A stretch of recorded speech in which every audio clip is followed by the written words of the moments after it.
Assalamualaikum warahmatullahi wabarakatuh. Pada video kali ini kita akan membahas tentang sistem pencernaan atau sistem digestif. Ini juga kita akan bahasnya ada beberapa video, nanti akan terpisah-pisah ya.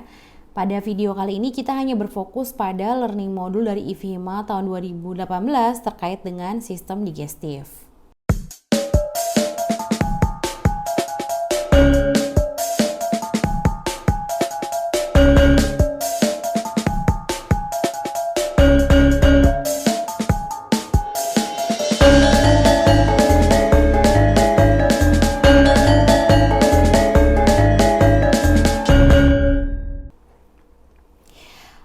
Seperti biasa, pembelajaran kali ini atau materi hari ini itu tentunya untuk membantu teman-teman yang sudah bekerja di fasilitas pelayanan kesehatan maupun bagi teman-teman mahasiswa yang sedang belajar terkait dengan sistem pencernaan. Semoga dengan video pembelajaran ini kita sama-sama saling belajar dan mengingatkan kembali terkait dengan bab yang akan dibahas nanti.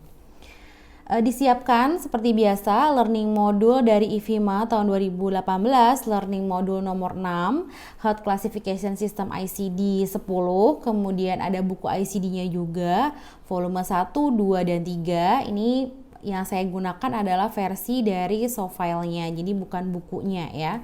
Tapi isinya sama saja, ini hanya untuk mempermudah teman-teman ketika mengecek dan bisa memperlihatkan dari satu buku ke buku lainnya sebagai referensi utama.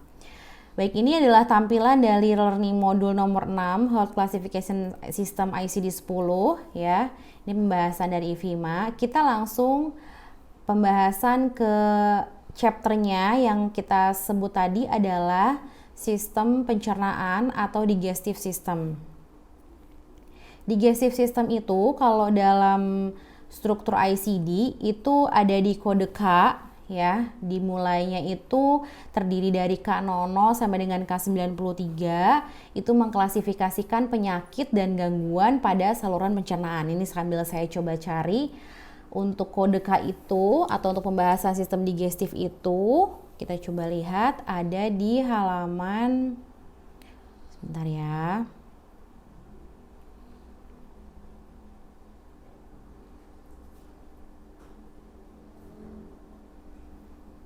Ini masih I, kemudian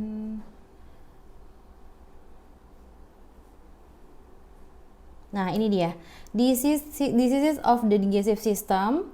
Kemudian ini ada di halaman mana ya, 61 dalam learning modul.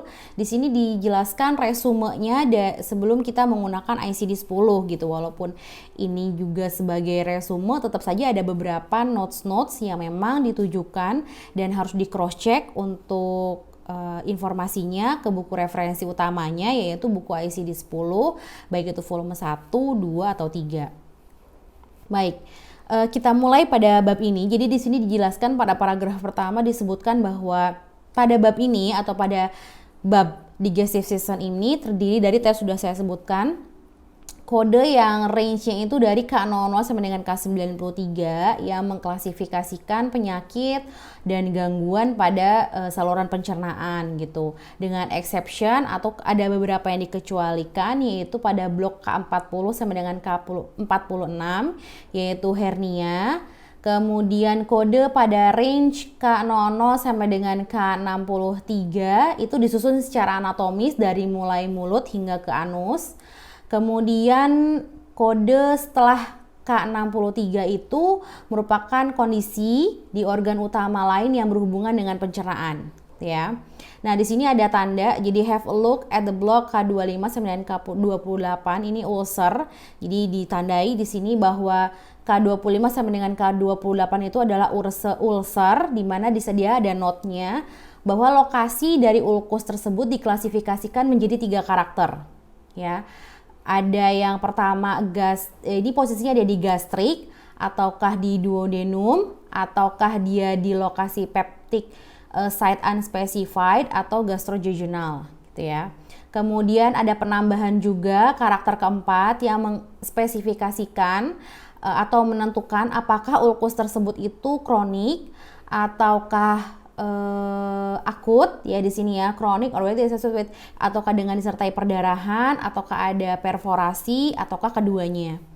Kemudian di paragraf selanjutnya disebutkan bahwa kategori K40 sampai dengan K46 itu merupakan klasifikasi hernia baik itu kongenital maupun acquired hernia dengan exception, dengan pengecualian pada congenital diaphragmatic hernia dan congenital hiatus hernia, di mana dua kondisi tersebut diklasifikasikan pada bab 17 ya. Selanjutnya hernia itu diklasifikasikan yang paling pertama oleh lokasi atau site pada hernianya. Kemudian ini adalah karakter ketiga levelnya. Kemudian di sini juga ada karakter keempat yang bisa digunakan untuk mengindikasi apakah hernia itu menjelaskan apakah dia obstruktif ataukah dia itu gangren. Ada note keterangannya di sini bahwa jika hernia itu didokumentasikan ya sebagai gangren dan obstruksi, maka hanya gangrennya saja yang perlu diklasifikasikan karena ini merupakan ultimate outcome dari obstruksinya tersebut.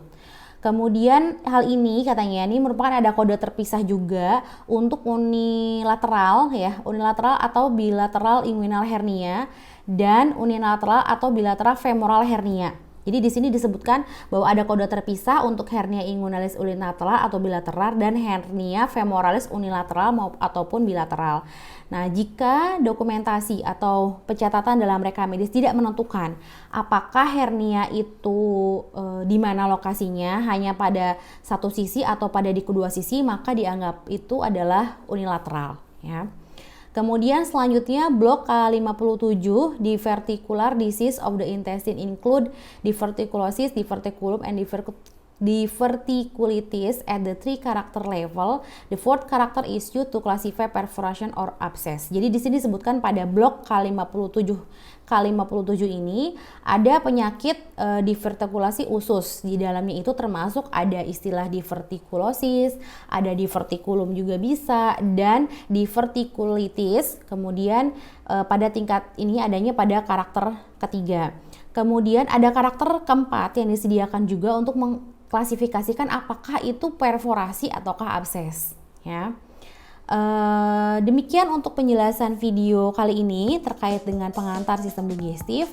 Jangan lupa nonton video lainnya terkait dengan sistem yang sama. Assalamualaikum warahmatullahi wabarakatuh.